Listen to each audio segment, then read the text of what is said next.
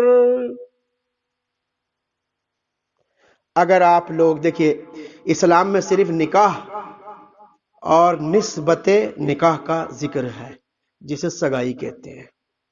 نسبت نکاح سگائی ہے اور نکاح ہے، دو چیز کا ثبوت ہے اسلام میں۔ یہ تیل مائنے، یہ منڈا، یہ کچھ بھی نہیں ہے ایسا، رت جگہ کچھ بھی نہیں، ایسا کچھ بھی نہیں ہے، سب ہم نے رسوخلے بنا رکھے ہیں۔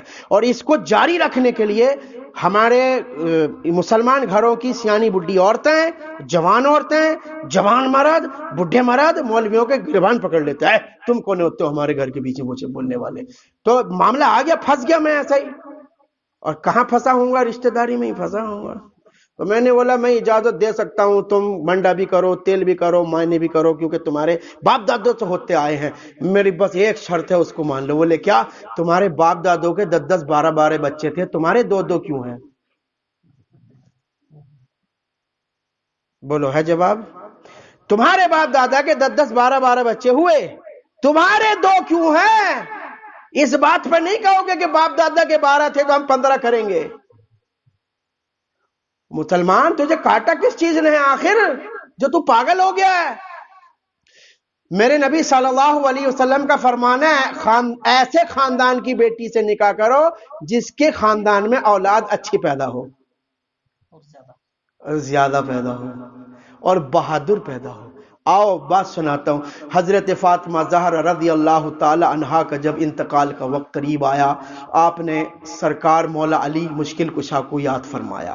آپ گھر میں تشریف لے گئے. کہا ایک بات بتاؤ یار، اتنی پیاری بیوی، اتنی پیاری بیوی جو جنت کی عورتوں کی سردار ہو، جس فاطمہ کو انسان تو کیا کبھی بے پردہ فرشتوں نے بھی نہ دیکھا ہو، بے پردہ فرشتوں نے بھی نہ دیکھا ہو، وہ فاطمہ میرے نبی ارشاد فرماتے ہیں کہ میری بیٹی جنت وہ دنیاوی حور ہے، دنیا کی حور ہے. میرے نبی ارشاد فرماتے ہیں اس کی خوبصورتی کا عالم. اللہ اکبر. بلایا عرض کی یا علی بعد میرے تم نکاح کر لینا. علی کے دل سے پوچھو کہ جب اتنی پیاری، اتنی رفیق، اتنی خوبصورت، اتنی میٹھی، اتنے اچھے انداز والی، اتنی خدمت کرنے والی، اتنے اچھے سے بچوں کی پرورش کرنے والی بیوی اگر یہ کہے کہ میرا ٹائم آ گیا ہے اور تم میرے بعد نکاح کر لینا، اس شوہر کے دل سے پوچھو کتنا بڑا مصیبت کا، غموں کا پہاڑ اس کے دل پہ آ کے رکھا گیا ہوگا. حضرت علی کہتے ہیں فاطمہ تم یہ بہکی باتیں نہ کرو. عرض کرتی ہیں میرے سرتاج میرا وقت آ گیا ہے، کیونکہ کل میں نے بابا جان کو خواب میں دیکھی ہوں اور بابا جان کہہ رہے ہیں کہ عنقریب تم مجھ سے ملنے آنے والی ہو. تیسرے دن حضرت فاطمہ کا انتقال ہو گیا ہے. ٹھیک. تو آپ نے کیا کہا؟ میرے بعد بنی اسد کے قبیلے کی لڑکی سے نکاح کرنا. ایڈریس بھی دیا، خاندان بھی بتایا، اور آگے چلو. نکاح کے بعد جب پہلا بیٹا پیدا ہوگا نا تو میرے سرتاج علی اس کا نام عباس رکھ دینا. تو فاطمہ کو کیسے معلوم کہ بیٹا ہی ہوگا؟ ارے ولیوں کی سرتاج کی بیوی خاتون جنت ہے، ساری دنیا کی عورتوں یعنی جنت کی عورتوں کی سرتاج ہیں آپ، سردار ہیں آپ، اور سارے انبیاء علیہ السلام کے نبیوں کے سردار کی بیٹی ہیں آپ. کہتی اس کا نام عباس رکھنا. تو مفسرین اور محققین اور محدثین نے اس بات کو لکھ کر کہا ہے کہ بنی اسد جو ایک قبیلہ تھا جنگجو تھا، جنگجو، اور اس خاندان میں لڑکیوں کی لمبائی اچھی ہوا کرتی تھی، اونچائی، اور ہاتھ کی کلائی مردوں جیسی چوڑی تھی تاکہ اولاد بھی زبردست پیدا ہو. تو یاد کرو کربلا کے واقعے میں تم نے حضرت عباس کا ذکر سنا کہ نہیں سنا؟ اکیلے عباس نے نہر فرات کو ہلا ڈالا تھا، ہے نا؟ تمنائے فاطمہ کا نام عباس ہے. تو لوگوں میرے نبی ارشاد فرماتے ہیں خاندان دیکھو لڑکی کا اور دیندار دیکھو لڑکی. اور ہم کیا دیکھ رہے ہیں؟ اس کی صورت اور کون سا ماڈل ہے یہ دیکھ رہے ہیں. لڑکا 40 سال کا، لڑکی 20 سال کی دیکھ رہے ہیں. شرم کرو یار. میرے نبی نے اپنا پہلا نکاح 24 سال کی عمر میں 40 سال کی عورت سے کیا تھا. پیغام تو میرے نبی دے گئے کہ تمہیں کرنا کیا ہے. ٹھیک ہے، شادی بیاہ، الٹے رسومات، پھر دھوم دھام، پھر ڈی جے، پھر وغیرہ وغیرہ. تو اللہ پاک فرماتا ہے، میں اب قرآن کی اصل بات پہ آ جاؤں جو قرآن کہہ رہا ہے وَمَا أَصَابَكُم مِّن مُّصِيبَةٍ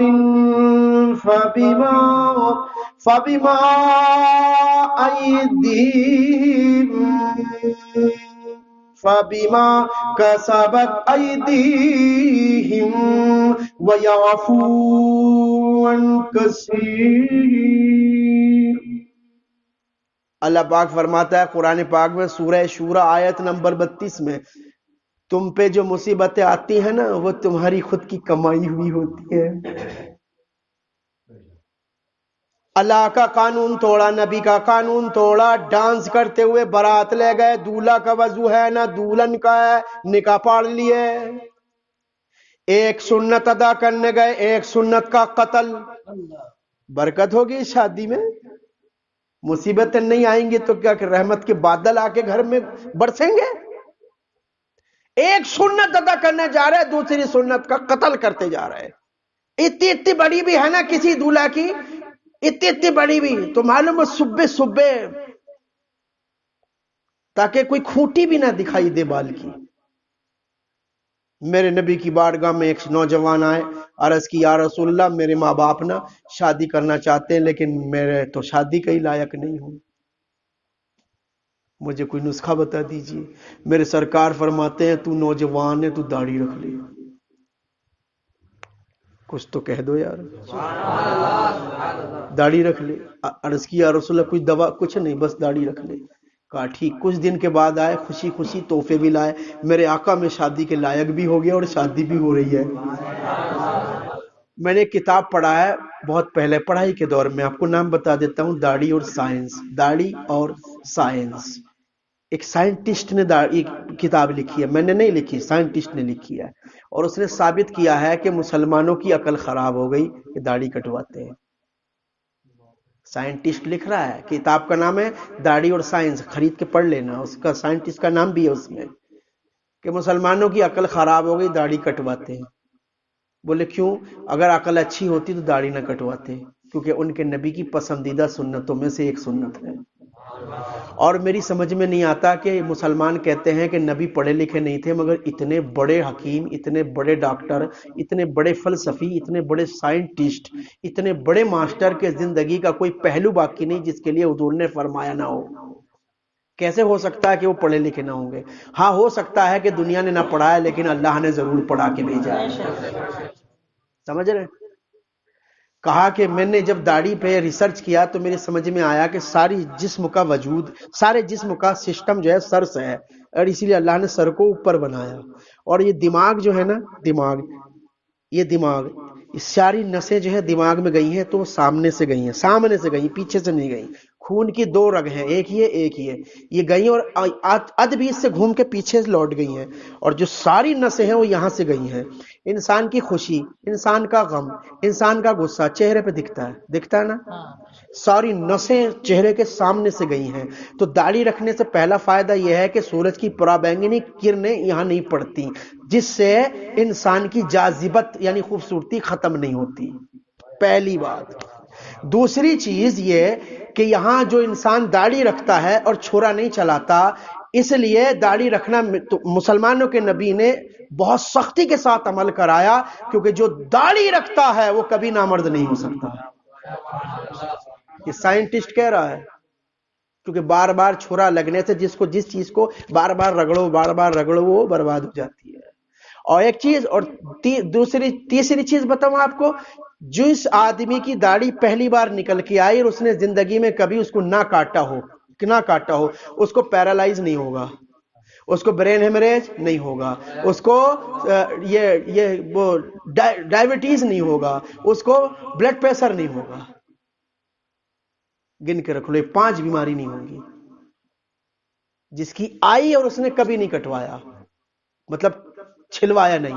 باقی حکم یہ ہے کہ حصے کے بعد اگر ہو گئی ہے تو کٹوا سکتے ہیں، لیکن جڑ کبھی نہیں چھلی، اس کو یہ 5 بیماری نہیں ہوں گی۔ اور سب سے بڑی بیماری، ایک نوجوان میرے پاس آیا، جی میں نا آپ کی محبت میں داڑھی رکھتا ہوں۔ بولا ہٹ، میرے نبی کی سنت سمجھ کے داڑھی رکھ۔ بولے میری شادی نہیں ہو رہی، کیوں؟ کوئی لڑکی نہیں دے رہا۔ داڑھی رکھنے سے لڑکیاں داڑھی والے کو پسند نہیں کرتی۔ بولے صاحب کنوارا ہوں، عمر بڑھتے جا رہی ہے، داڑھی کٹاؤں تو شادی ہو اور داڑھی نہ کٹاؤں تو کنوارا رہنا پڑے۔ بڑی عجیب بات ہے۔ مسلمانوں، تم خود تو داڑھی نہیں رکھتے اور داڑھی والوں کو بھی اتنی نفرت سے دیکھتے ہو کہ بیٹی نہیں دے رہے۔ تو ایک بات سمجھ میں آئی اس میں سے، خیر اس کی شادی تو ہو گئی، مگر ظلم اتنا بڑا کہ بیوی نے آ کے اتنی بڑی داڑھی پہ تلوار چلا دی۔ میں نے اس کو پہچان نہیں سکا، کیونکہ میں نے خود اپنی شادی کا کارڈ اسی سے چھپوایا تھا۔ جب میں لینے آیا تو میں بھول گیا، میں نے بولا جی اس کو میں نے نا شادی کے کارڈ دیا تھا چھپنے کے، وہ کہاں ہے؟ بولے میں ہی ہوں۔ نہیں نہیں، وہ آپ ہو ہی نہیں سکتے، ان کی تو اتنی بڑی داڑھی تھی۔ بولے صاحب آپ ٹھیک کہہ رہے تھے، 8 دن پہلے میری عورت نے خود سوتے ہوئے میں کینچی چلا دی، پھر کٹوانی پڑی۔ بولے ہائے توبہ، ہائے توبہ۔ ایک چیز سمجھ میں آئی کہ جو آدمی داڑھی رکھتا ہے نا اس کی بیوی نو ٹینشن۔ کیسے؟ داڑھی والے کے ناجائز تعلق ہو ہی نہیں سکتے کیونکہ اس کو کوئی عورت پسند ہی نہیں کرے گی۔ کتنا بڑا فائدہ ہے نا؟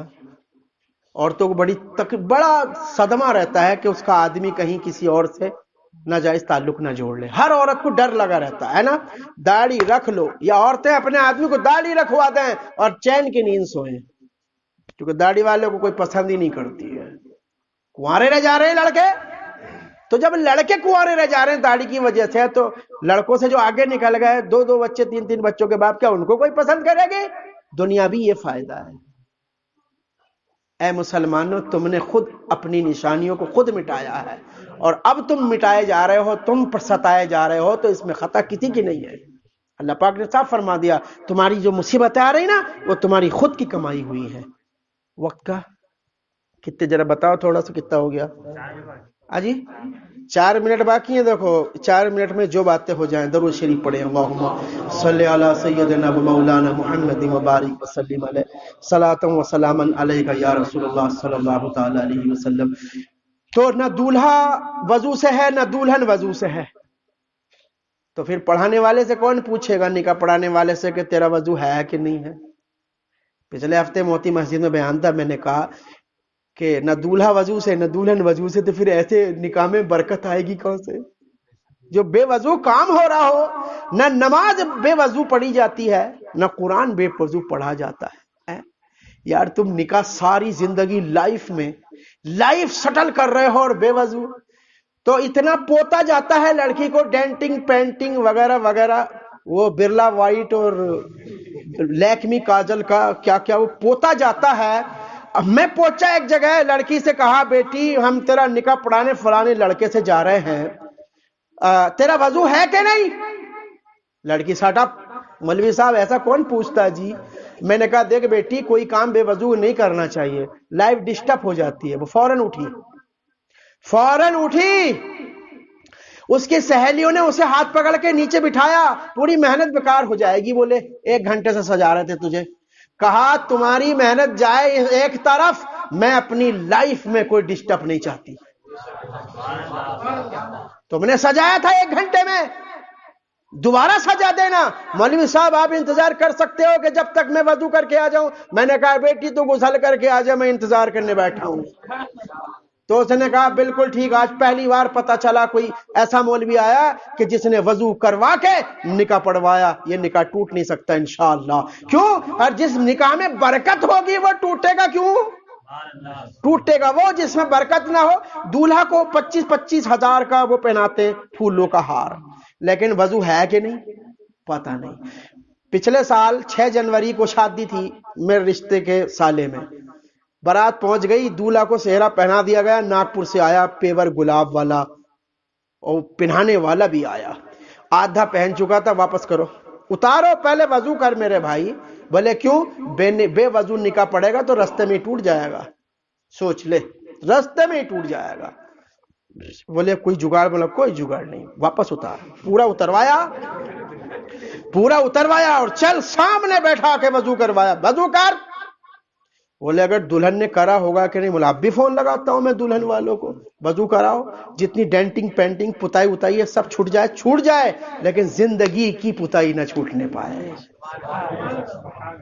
ٹھیک 6 جنوری کو نکاح ہوا، اگلے 10 مہینے کے اندر بڑھیا اللہ نے بہترین ایک بیٹا عطا فرمایا۔ نکاح کی برکت تو ثابت ہو گئی۔ اے مسلمانوں، تمہاری خرافات کو ختم کرو اور گھر میں برکت لانے والے اعمال شروع کرو۔ ہم نے جو آج بیان کیا ہے، تم نے کوئی ہمارا کچھ بگاڑ نہیں رکھا ہے کہ ہم نے تمہارے گھر میں آ کے تم کو الٹا سیدھا سنا کے چلے گئے، کچھ تمہارا بگاڑا نہیں ہے تم نے ہمارا یا ہم نے تمہارا۔ مقصد ہمارا یہ ہے کہ اللہ رسول کا ہم نے ذکر کیا ہے، اللہ رسول کا پیغام دینا بھی اللہ رسول کا ذکر ہے۔ قرآن کی بہت ساری آیتیں ہم نے پڑھی ہیں اور نعت کلام پڑھا گیا ہے. اس گھر میں انشاءاللہ برکت ہوگی. چھوٹے چھوٹی پھول بیٹیاں دکھ رہی ہیں. اللہ ان کے زندگی میں جب ان کے نکاح کا وقت قریب آئے تو ان کے ماں باپ کو صلاحیت عطا فرمانا کہ ان کے ماں باپ ایسے لڑکوں سے شادی کریں جو دیندار ہوں, اور ان بیٹیوں کو اللہ دین عطا فرمائے, ماں باپ کو بھی دین عطا فرمائے, آپ کو ہم سب کو دین پر عمل کرنے کی توفیق عطا فرمائے, اور پرانے رسومات اور پرانے خیالات کو دفن کرنے کی توفیق عطا فرمائے, اور قرآن و حدیث کے اچھے والے اخلاق اور اچھے والے کردار اور اچھے والے عقائد بنانے کی توفیق عطا فرمائے. اب مسلمانوں کو اور ہمیں سب کو اللہ تبارک و تعالی دین اور دنیا اور آخرت میں کی دولت سے مالا مال فرمائے. استغفر اللہ رب من کل ذنب واتوب الیہ, استغفر اللہ العظیم الذی لا الہ الا هو الحی القیوم واتوب الیہ, اشہد ان لا الہ الا اللہ واشہد ان محمدا عبدہ